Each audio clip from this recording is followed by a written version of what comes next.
We're going to start today's episode with a bit of a visualization. Now, this isn't a meditation podcast or anything like that. Instead, we're going to use this visualization to hopefully gain a little bit of perspective. My name is Jonathan Cottrell. You're listening to Developer Tea. My goal in this show is to help driven developers like you find clarity, perspective, and purpose in their careers. So here's the visualization. I want you to imagine wherever you are currently living. If this is a house or an apartment, or maybe you're a nomad and you're staying at a flat somewhere, imagine that place. And now I want you to kind of imagine that you are zooming out above this place. Of course, as you go through the ceiling, you can no longer see the place where you actually live. You can only see the building. And as you continue zooming out, you can see the surroundings, maybe your neighbor's roofs or your yard or a street. And as you continue to zoom up and out, the place where you are, from your perspective at least, becomes smaller and smaller. You can see people in their daily activities kind of moving around, and you can see the buildings and the vehicles, the homes, the businesses, and all of these things become smaller as you continue to zoom up.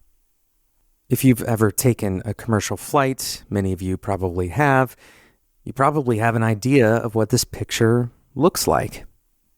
And when you actually experience that, when you see the many different houses, and you can actually, in one frame, you can capture nearly the entire kind of living patterns of an entire city of people.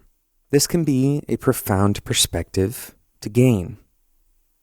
Because now I want you to imagine one individual person in that wide frame, and imagine the things that they're going through today.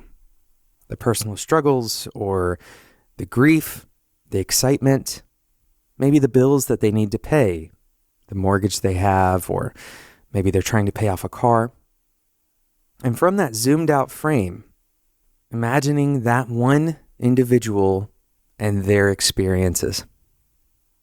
If you're like most people, from this zoomed out position, things start to feel different. Not that the pain or the struggle or even the celebration is smaller, but rather that it's passing. In some way, this distance that we create allows us to see the transitive nature of our struggles and our triumphs. For me personally, this visualization really hit home when I thought about all of the individual houses in my neighborhood and all of the people who spend the majority of their lives working to pay for those homes. Now, again, this doesn't belittle the problems and the kinds of things that we care about, but rather it points out that in the day-to-day work, in the day-to-day experiences that we have, it's easy to think in a zoomed-in frame. It's easy to see, sometimes literally, only see our own struggles, only see our own environments, our own opinions. And when we can get outside of our environments, when we can move away from our own opinions, when we can get away from our own set of bills and struggles and triumphs, perhaps we can see what we're holding on to so tightly probably isn't nearly as substantive as we thought it was. We're going to take a quick break to talk about today's sponsor, Vettery, and then we're going to talk about how you can institute a practice of this zooming out in your day-to-day work. Today's episode is sponsored by Vettery. Vettery is an online hiring marketplace that is changing the way that people hire and get hired. Access to Vettery is exclusive, and once you're in the marketplace, top employers can view your profile and extend interview requests via email. Of course, your current employer will not be able to see your profile. Vettery specializes in tech space. That means Only software engineers, data scientists, product managers, etc. are being hired through Vettery. You can set preferences for your desired location, your top skills, years of experience, professional background, and even salary requirements so that you'll receive interview requests only for the roles that perfectly match what you're looking for. Vettery partners with over 20,000 companies, from innovative startups to Fortune 500 firms across the United States, Canada, and the UK. And on top of all this, Vettery is free to join. Sign up at vettery.com/developer-T and you'll get a $300 bonus if you end up accepting a job through Vettery. This also helps out the show. That's vettery.com/developer-T. Thanks again to Vettery for sponsoring today's episode of Developer T. So the visualization that we practiced in today's episode is not all that uncommon. And in a way, it is a visualization that gives you a literal new perspective, a physical change in your perspective to see things differently in the most literal sense. But we can do something very similar with our day-to-day work. This is kind of the point of retrospectives.